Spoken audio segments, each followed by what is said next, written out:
Si t'aimes pas ma clique, c'est ton problème. Je raconte toute ma vie dans mes poèmes.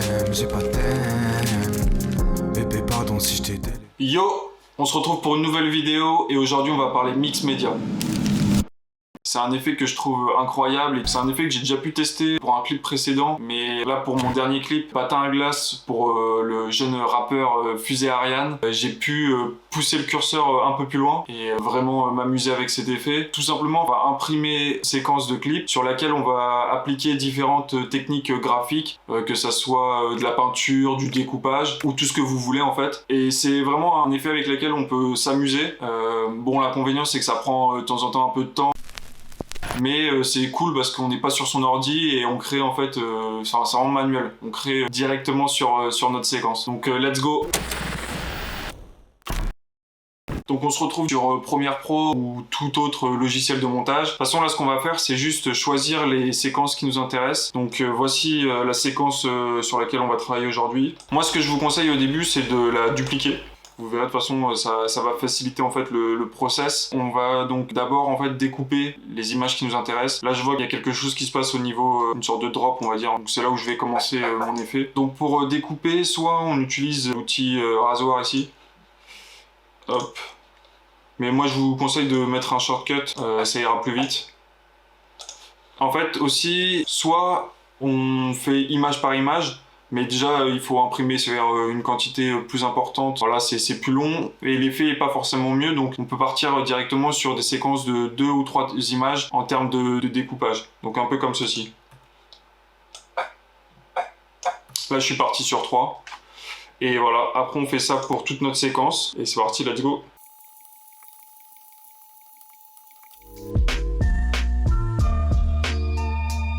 Une fois qu'on a découpé toute notre scène, maintenant on va en fait enregistrer les premières images de chaque petite séquence. Donc on va sur l'outil appareil photo. Donc si vous ne l'avez pas, vous pouvez tout simplement le retrouver ici. Vous l'importez, hop. Donc vous cliquez dessus. Une fois que vous avez cliqué dessus, en fait on va l'enregistrer dans un nouveau dossier. Photo clip, allez. Et après on leur donne un nom à notre photo. Et après on reproduit ça pour toutes nos séquences. Donc là je viens de finir mais je viens d'y penser, mais il y a peut-être un moyen aussi un peu plus rapide d'exporter la séquence en JPEG. On supprime en fait les images qui nous servent à rien et on garde seulement en fait une image sur 3. Et donc c'est un moyen aussi encore je pense plus rapide. Je viens d'y penser, mais cette technique elle existe. Donc avant d'imprimer une séquence, je voulais en retoucher certaines pour en fait c'est pour faire un petit effet de transition à la fin. J'ai besoin que ça soit en noir et blanc et je vais essayer de zoomer sur certaines zones.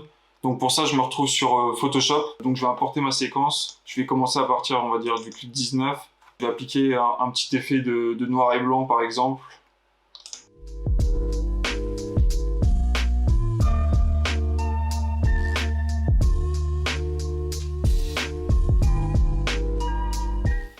Et voilà, et une fois que j'ai fini ça, maintenant, je l'enregistre. Hop, j'exporte ça.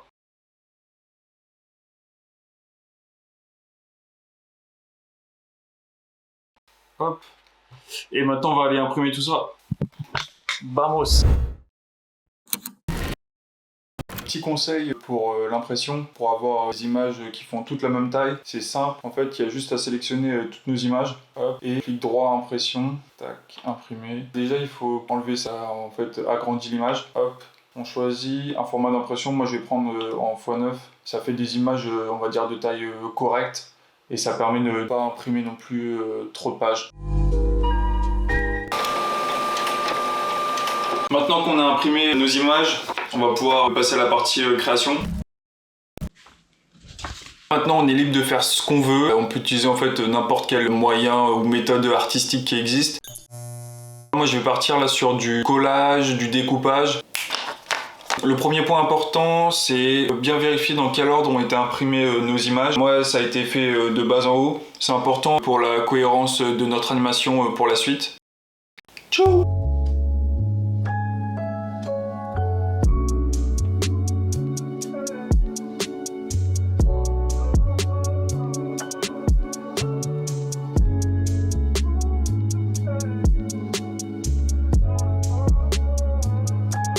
C'est bon, je viens de finir, maintenant on va passer au scan. La qualité du scan, moi je pars plus sur du 600 ppp, c'est pixels par quelque chose. Ça prend bien tous les détails. Donc maintenant qu'on a scanné, on a nos différents scans qui sont juste ici. Hop, hop. On va faire une rapide correction colorimétrique. Ça va permettre en fait de donner un peu de couleur à nos images qui sont un peu ternes avec l'impression. Donc pour ça, il y a deux possibilités. Soit on le fait sur Photoshop, donc on ouvre un nouveau dossier Photoshop, on ouvre nos scans, ou bien on le fait dans la partie color de Premiere Pro. Moi, je vais le faire rapidement avec Camera Raw Filter sur Photoshop. Donc je vais dans Filter, Camera Raw Filter, j'augmente un petit peu le contraste. Un petit peu d'exposition. Je joue aussi un peu sur vite fait sur l'ombre. Je vais rajouter plutôt un peu plus de saturation. Légèrement, je mets à 4. Et je vais encore augmenter les contrastes un petit peu. Voilà. C'est parfait. Je fais ça pour les autres. Ok, une fois que c'est fait, j'exporte tout ça.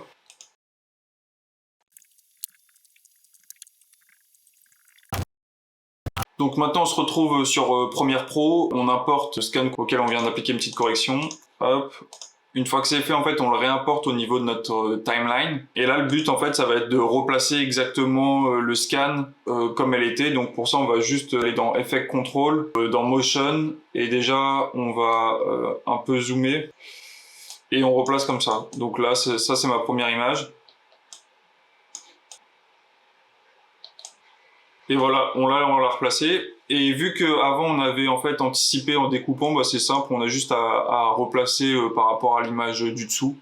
Et après on duplique, ou alors même on agrandit, et après on fera des cuts.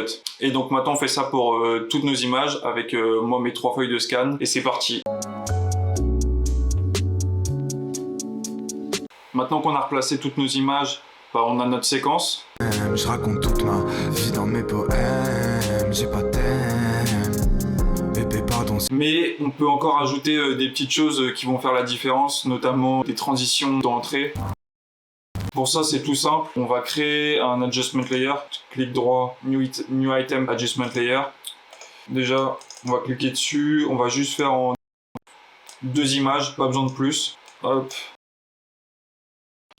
1, 2, allez, on peut faire 3. Et dessus, on va en fait ajouter quelques effets. Donc pour ça, on va dans Effect. Premier effet qu'on va ajouter, Directional Blur. Donc c'est rajouter en fait du flou sur notre image.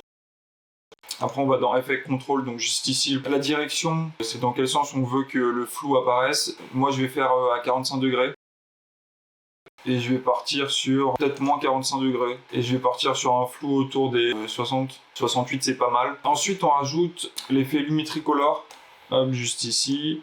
Et on va dans Basic Correction. On se place au début et on va dans Exposure. On le met à 4.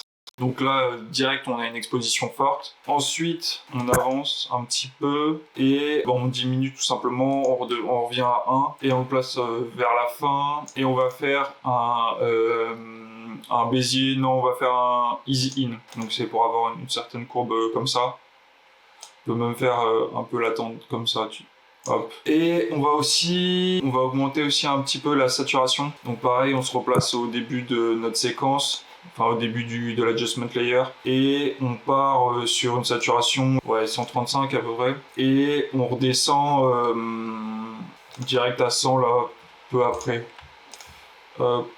Pareil, je vais faire un Easy In, on va pas s'embêter, Lumetri Color.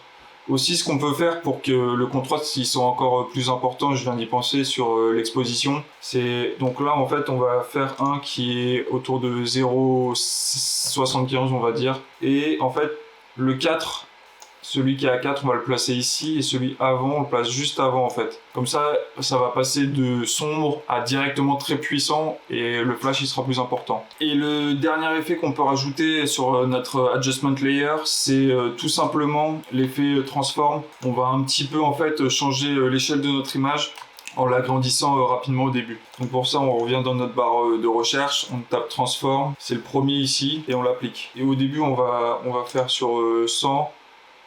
Je me déplace un peu, là on va augmenter jusqu'à 109 à peu près. Je la replace à peu près ici, mon keyframe.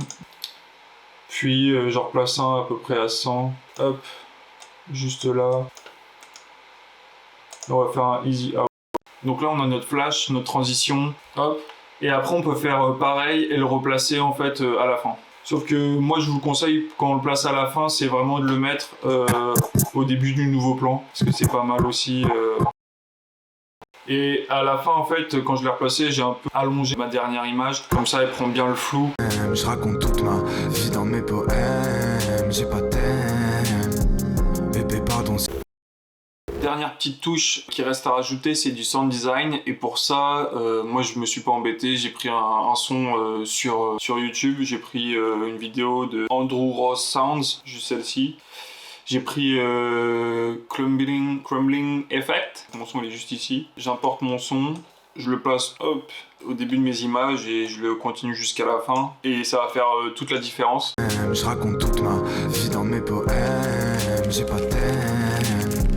Bébé pardon. Bon, si on l'entend pas suffisamment, juste réaugmenter un peu le nombre de décibels. Donc on va dire en audio gain. Et je rajoute 5. Ça devrait être bon.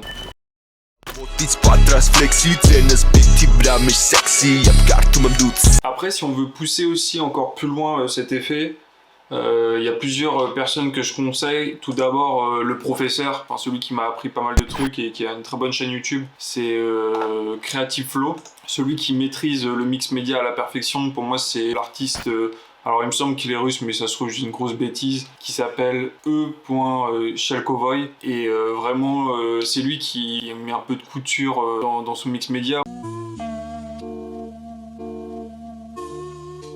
Mais c'est surtout qu'en fait on peut faire déjà pas mal d'effets aussi sur After Effects, puis après on les imprime et alors là on peut créer des choses assez incroyables. Donc voilà, vraiment ces deux personnes là, si tu veux continuer à apprendre et à découvrir le mix média, c'est parfait. Et moi pour te montrer un peu plus aussi ce qu'on peut faire d'autre, je vais te parler un peu d'une scène que j'ai faite donc dans le clip de Patin à glace. C'est au moment du refrain en fait, je fais une scène où il y a un dessin de montagne avec de la neige qui tombe. C'est l'hiver dans ma tête, mes démons ils font du patin à glace. C'est trop gaze quand tu le fais. Alors comment j'ai fait, c'est tout simple. Déjà j'ai commencé par faire un dessin de montagne et de forêt que tu peux voir ici. Pour l'arrière-plan au niveau du ciel, je suis parti sur en fait juste des traits de crayon à papier et qu'on va en fait faire bouger et qui donneront cette animation pour le ciel. Et pour la neige, j'ai fait des points de blanco en fait sur un fond noir et après je vais détourer ces petits points pour faire ma neige et je vais les animer pour avoir cet effet de neige qui tombe. Donc pour ça on se retrouve après dans After Effects. Donc j'ai divisé ça en plusieurs parties. Là tu peux voir par exemple j'ai fait une première composition avec la neige qui tombe. C'est juste tu vois des petits déplacements et ça donne ce mouvement de neige qui tombe. Et après donc j'ai fait une composition globale pour l'arrière-plan. Tu vois, je fais juste bouger en fait mon fond au crayon à papier avec juste keyframe position. J'ai rajouté plusieurs couches de neige de cette composition et j'ai découpé ma forêt et ma montagne en deux parties. Comme ça, je peux faire augmenter la taille de ma montagne.